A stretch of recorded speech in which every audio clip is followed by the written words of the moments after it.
This is nextgenweb.org continuing its coverage today at the Cannon House office building, where the American Consumer Institute held a dialogue focused on moving America toward universal broadband. Certainly an important voice in that debate is Dr. Rob Atkinson, who's the president of the Information Technology and Innovation Foundation and former presidential appointee to the Commission on Workers, Communities, and Economic Change in the New Economy. Dr. Atkinson, thanks for joining us today. Thanks for having me. For our viewers, could you just share a couple of your top-line thoughts on the dialogue today? Yeah, I think the dialogue was really about, what's the role of the government, the federal government, in promoting broadband, and how should this plan essentially work, and what should it do. And my views were that what this plan really needs to do is find that sweet spot between, on the one hand, really not doing anything and leaving it up to the market and just saying, well, we're doing okay, we'll just leave it there.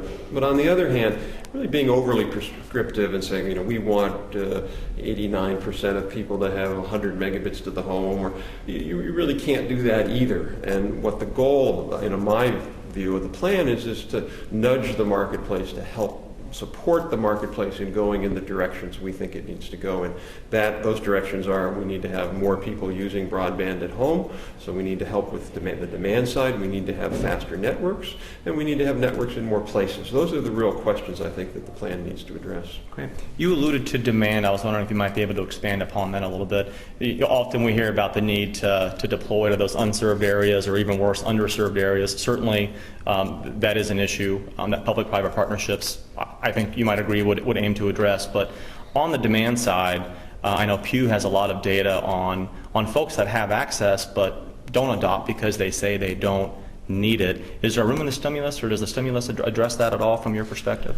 The stimulus does address that a little bit, and I think the plan should address it as well. We did a little short study for a conference we presented at, looking at broadband deployment in the poorest census tracts in Washington, D.C. and Baltimore. And what we found was that 100% of those homes could access broadband at the same prices that I can access it in the Maryland's richer and higher income Maryland suburbs.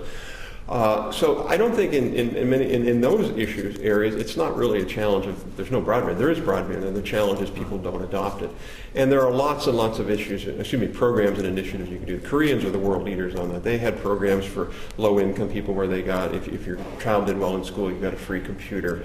They had whole programs around technology training. So we need to really think much more creatively about helping people. Yeah, there are going to be some people who just say, look, even with that help, I don't want it.